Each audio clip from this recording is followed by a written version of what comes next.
This is Lisa from Mobile Tech Review, and this is the Alcatel OneTouch Idol 3 4.7. We've already done the 5.5 inch, which was a really lovely, well, call it a phablet Android smartphone for the price, a real nice budget price with 4G LTE for the United States, unlocked GSM phone. So now we have the 4.7 inch version, same design language, same front-facing JBL stereo speakers, but $179. Now you know you don't get quite the same specs that you do even for the 5.5 inch, despite the fact that was a budget one. How much do they have to cut out? We're going to find out now. So this is the Alcatel OneTouch Idol 3. Again, only this time 4.7 inches instead of the 5.5 inch. So for those of you who like that more handhold friendly size, you have smaller hands, you have smaller pockets, you just don't see the point of a giant fabulous phone, well, here is your 4.7 inch model. Same size as the iPhone 6 and 6S, and also the lovely Sony Xperia Z3 Mini that we reviewed. Now, unlike the Sony, which was an exception where you got really still top drawer specs in a smaller body, here the specs, along with the price, have gone down. It's a more affordable phone. This is $179. The list is $199, but they're really selling it for $179. You can buy it direct from AlcatelOneTouch.com, and you can also buy it from Amazon.com.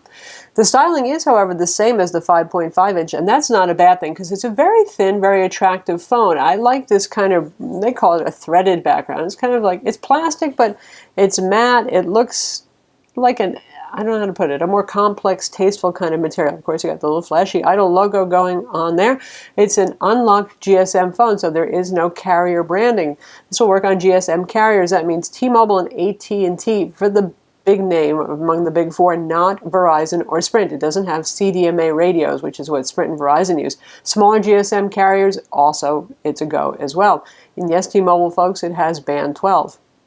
On the back, we have the same 13 megapixel camera with LED flash that we had on the bigger Idol, and we were pretty impressed with it for the price. Honestly, you got HDR, you got panorama, a couple of other nice features we'll talk about when we look at the camera in depth.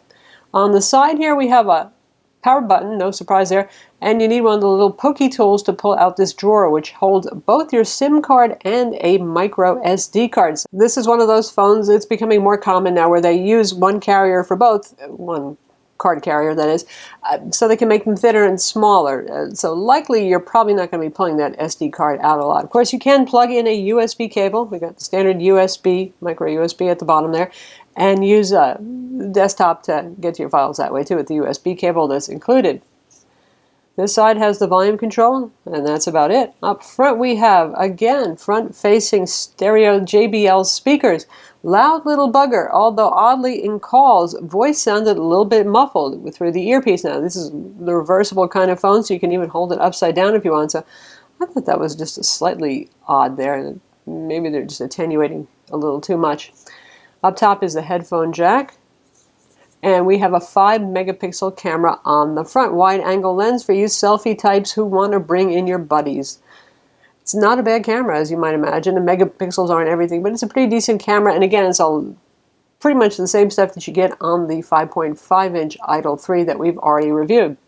Here we have Android 5.02 Lollipop, and it's a pretty clean implementation of that. They've customized the icons a little bit, but other than that, they really haven't messed with the experience too much. And that's a good thing, because this runs on the Qualcomm Snapdragon 410. It's a 1.2 gigahertz quad-core CPU that is low to mid-range at best. So this is on the slower end. It's not going to be a super-duper fast score. I'll tell you the benchmark scores on it, but suffice to say that not the sharpest knife in the drawer. That doesn't mean it's unusable. It's perfectly fine. It will occasionally have to stop and think, even something like selecting wallpapers, although for Android that can sometimes take a while, just looking to all the storage locations available for your wallpapers. As to how often this will get operating system updates, hard to say. Alcatel is still a bit young in the Android smartphone space. There's not much history to really guide us in terms of that. Phone has 1.5 gigs of RAM and it has 16 gigs of storage. Now that's nice because some budget phones only have 8 gigs of flash storage, which is really just making it tight because of course the built-in operating system and stuff take up some space. There's about 11.8 gigs available for your use on this 16 gig. Of course you can expand it with that microSD card slot, particularly a good place to put your movies, your music files, all of your big fat chunky media files, putting it on that. The display is a 720 by 1280 IPS display, so no super high resolution here, but hey, it's $179, right? We're happy that it actually has even an IPS display. Viewing angles are okay. They're not super duper great. This is not an expensive IPS display. Our lights, of course, are making glare an issue there and making it hard to see, but it's still an IPS display, so it's not impossible to see off angle. In person, it's not that bad. They call it Technicolor. It's the same thing they did with the bigger Idol 3, and what they're doing is they're pushing the color saturation. This does not mean cinema level accuracy or something like that.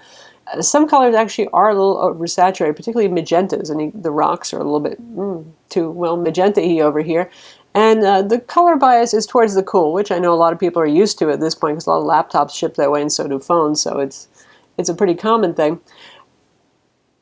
Not a super high resolution, so you're not going to get the sharpest text, but it's actually not that bad because this is not that big a display. You know, I think it's reasonable enough, and they're going with high DPI, or rather really low DPI settings here, so your icons look ginormous. I wish they actually were a little bit smaller. It makes you feel like you've got an even lower resolution display here. The app drawer actually looks a whole lot better there, so don't be scared by the home screen icon size on this. Phone is quite light at 110 grams, but it doesn't feel like cheesy light either. It's kind of just right light, if that makes sense.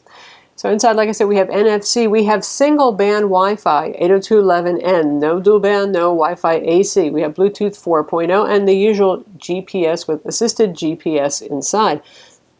The 2,000 milliamp battery is sealed inside. That's considerably smaller than we've been seeing lately on Android phones, in part because most of the Android phones we've been seeing are much bigger phones, which means there's more room for a battery inside, and they're driving much bigger displays and often faster CPUs. Even the OneTouch Idol 3 5.5 inch has a faster CPU inside. So 2000 is not really as bad as it sounds, and easily it lasted me through a day of use, honestly, and that's with things like phone calls, streaming some YouTube videos, playing some music with the screen off, the usual stuff that you do, playing a little bit of games.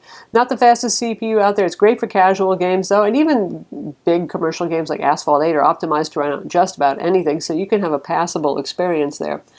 In terms of data speeds, we tested this on T-Mobile and AT&T's Wi-Fi. I mean, LTE networks, rather. And you can see our most recent test here is a little bit lopsided, so we're going to run it one more time after we turn off Wi-Fi. And speaking of that, settings here, as you can see, are pretty much standard, straight, vanilla Google. So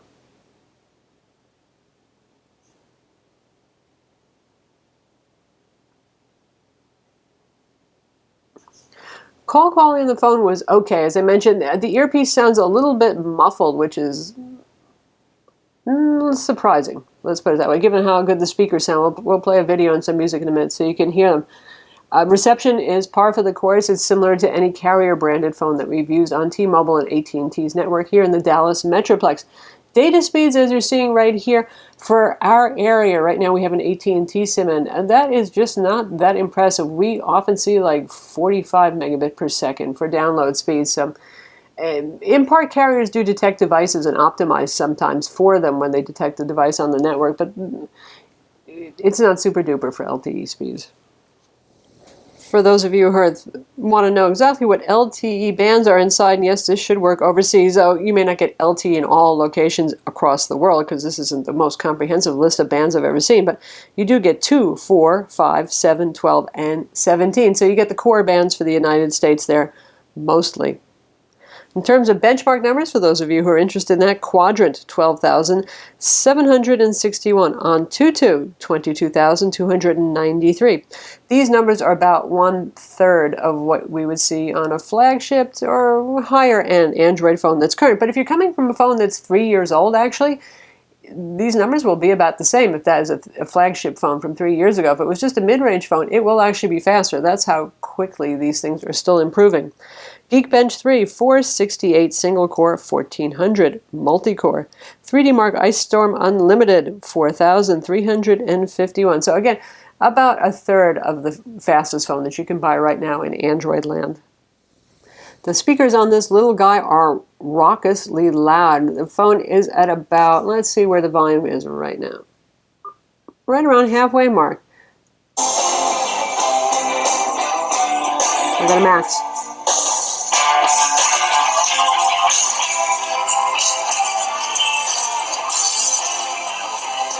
Now, max volume just sounded overdriven and a little bit nasty without actually getting all that much louder, but I have to say that if you're playing it at half volume, that's a pretty loud phone. Might not be quite as beautifully rich and full sounding as the HTC One M9, but then again, you're paying just a fraction of the price for this phone, so wow, not bad at all. Camera interface is pretty much like the bigger OneTouch Idol 3 that we reviewed, and that's a fine thing with us because it's pretty easy, pretty intuitive. Obviously, you got your shutter button there, you got your switch to video, you got your switch your cameras, control your flash. Actually, that's your switch to front to back cameras. And here's your settings and options. You have HDR panorama, manual mode, time lapse, barcode scanner, beauty face, and then if you want to get to the nitty-gritty of all the rest of the basic settings, they're all there. So it's pretty fancy actually for an affordable phone. Focus and picture taking speed is just fine. Exposure, yeah, it's not too bad. I think I just overexpose things a little bit there. Let's give it another try. And we'll switch over to gallery so we can see how our pictures look. So there's Ernie, the bath toy, and wow, it actually looks quite good. It really brightened up the whites. There's pretty good white balance there. 13 megapixels is certainly enough to have enough detail for a usable photo for the web and a bit more. You could, in theory, even print a 5x7 if you wanted to. Low light performance, here's our, as ever, devilish cat, and it loses a whole lot of detail in a kind of dark study lit by a side window during the day, and you can see it's not handling the white fur too well there, so it's a much better outdoor one. And here's a backyard shot, and that's a good one to see how well it does with dynamic range because we got the shadows, we got the brightness of the water, that sort of thing, and it can shoot 1080p video. Alcatel OneTouch Idol 3 4.7-inch, the baby Idol, 1080p video. Software stabilization only here. Let's see how that microphone does. You can shoot pictures while taking video, by the way. So there you have it. It's not too bad looking, actually, you know. I have to say, after just reviewing the Moto X with its 21 megapixel rear camera, it's doing about as well in terms of video. However, the audio is much better on the Moto X. Of course, that again is a more expensive phone, but this obviously picks up a lot of wind noise, and it sounded a little bit hollow, but it did record my voice, and I think you could probably understand what I said just fine. And here's one more picture, the one we started out looking at. Let's look at the detail, because there's a lot of detail in the rocks and the leaves there. It's good. It's actually quite good. I mean, insanely good for the price of the phone. So that's the Alcatel OneTouch Idol 3 4.7-inch. Honestly, for the money, it's a really nice phone. I mean, just 2 years ago, we were excited to see LTE and an unlocked affordable phone, and now we kind of take it for granted already. It may not be the fastest, it may not have the highest resolution display, but it gets the job done, and it has things like, you know, all the wireless radios you'd expect, even NFC, something that does disappear from affordable phones. It's thin, it's stylish, it has the same cameras that are very capable from the bigger Idol phone. It's nice for the price. I'm Lisa from Mobile Tech Review. Don't forget to hit that subscribe button.